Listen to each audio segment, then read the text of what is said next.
Yo, what's up guys? I'm back with another video. This time I want to tell you how you can deposit a cash or check instantly into your checking account using mobile banking without the check actually being yours in the first place. As you can tell by my voice, I've been sick for the past week, but I know you guys been asking about a check method, so here you go. Now, this method works a lot easier if you can get a check from a relative or a friend or a spouse rather than just going through random mailboxes looking for checks. That's weird. You will receive the money instantly, but if you take the money out of your account, then you will have to pay back at some point in time because your bank account will be negative the next day. The biggest check I seen done personally with this method is $2,500, and going by a Google search, the maximum deposit for one day should be $10,000. Now, to do this method, obviously you'll need a check, you'll need the person whose check it is, and a bank that offers mobile deposits. And I believe most banks do offer it, so that'll be easy. The bank that I know for sure works, like always, is Chase. So after the person signs the back of the check and uses the bank app to deposit it into their account, you can just have them hand you the check and then you can deposit it into your bank account. Like I said, since this person is somebody that you know, they should have no problem with just giving you the check, and they should know that their check will always clear and yours will be the one that you have to pay back. But do note, if you're depositing a very big check and have no plans on paying it back soon, I will make sure that I'm depositing the money inside of a bank account that I don't mind losing. But now that you both have deposited the same exact check, you both should have an available balance of the check amount. Like I said before, if you keep the money inside of the account, then they will take the money the next day to cover the check that bounced. And if you take the money out of the account, then your account will be negative the next day. Since you stayed to the end of the video, a bonus way to do this method is to have someone deposit one of your checks and split the money with you. They won't care because they can still get $5,000 if the check is $10,000. But I just wanted to keep you guys updated on what's going on. Until next time, take care of yourself and peace out. What's up guys, I'm back with another video, and this time I want to tell you guys how you can cash the same check twice. That's right, 2 times. I know someone personally who cashed the same check 2 times, and I want to tell you exactly how they did it. She received a check in the mail from an insurance company for about $1,200, and she decided that she would mobile deposit the check into her Chase bank account. For some banks, they ask you to write onto the check for mobile deposit only, but she never wrote anything on the check besides her signature. And after that, she was able to mobile deposit the check right into her bank account without a problem. So right there is one key thing. Whatever you do, try not to write for mobile deposit only on the back of your check. Use a bank that doesn't ask you to, or try to mobile deposit your check anyways without writing for mobile deposit only on it. If the check gets accepted, then you're on the right track. For this example, she used Chase Bank. After she mobile deposited her check, it said that the check was pending. Since she needed the money right away and couldn't afford to wait until the funds became available, she decided to go to a credit union where she also banked at and cashed the check to receive the money directly into her hand. Now that she had the cash in hand, a couple of days later when she checked her Chase account, it said that the funds will be available in 7 days. She didn't believe that Chase Bank would still give her another $1,200 because she had already cashed the check. Well, a few days later, her credit union called her and told her that she owed $1,200 to her credit union account because the check she had was already cashed. So she explained to the bank teller that she had already mobile deposited the check, but it did not make the funds available to her and she needed the money right away. So I guess she honestly did not know that she would be able to cash the same check twice. Who knows? So now her credit union bank account was negative $1,200, and the money also was now inside of her Chase account after 7 days, readily available to spend. Although she did cash the same check twice and received $2,400, she now owed her credit union account. She could have abandoned her credit union account, but she has her job paycheck going to it every week, so she did end up eventually paying the money back.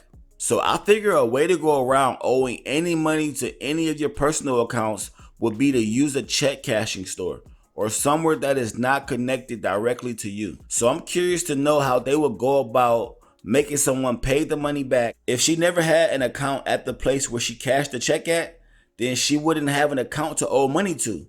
That's the reason why I say use a check cashing store instead of your personal bank, but only after you mobile deposit the check first. If you don't already have a check, then sites like PayPal and lottery websites will send a check to you for the balance that you have with them. That will probably be the easiest way that you can get a check sent directly to your house.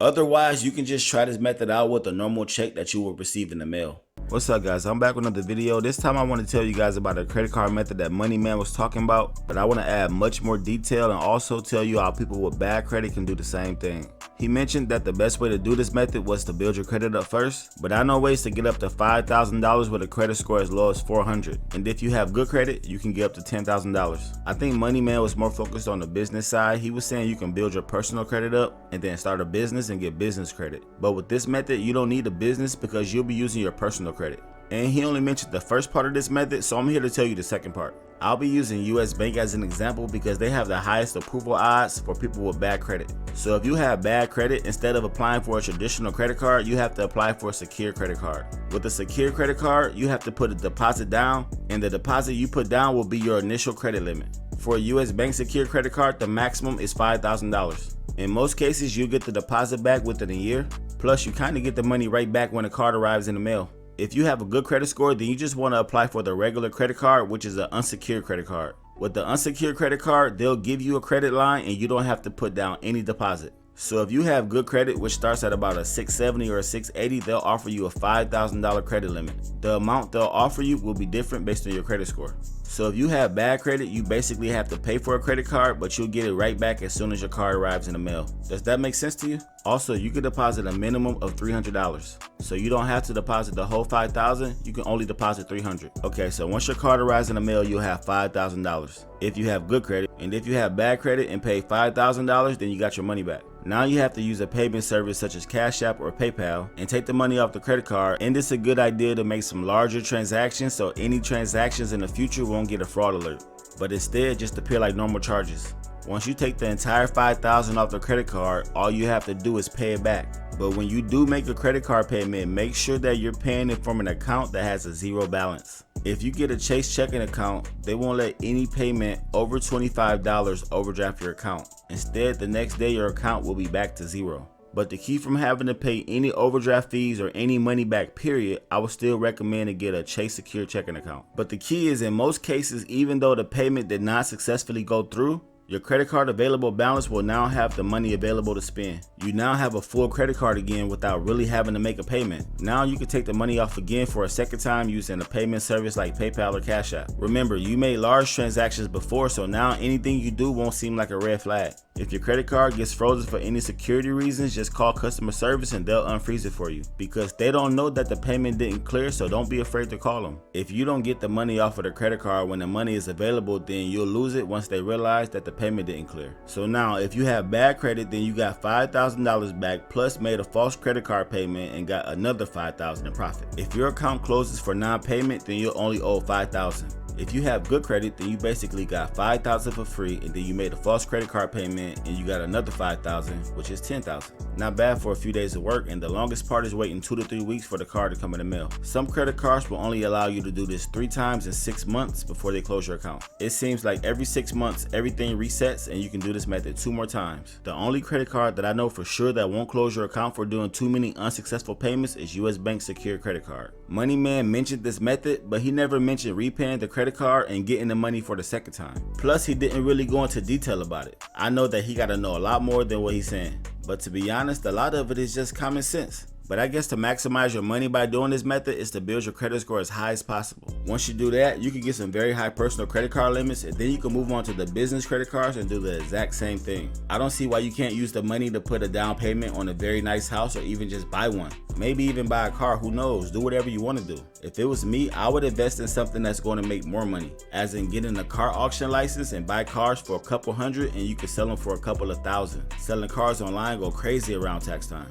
But I just wanted to let you guys know about the second part to the credit card method. I was kind of wondering why Money Man didn't let you know. But once again, thanks to you guys and peace out.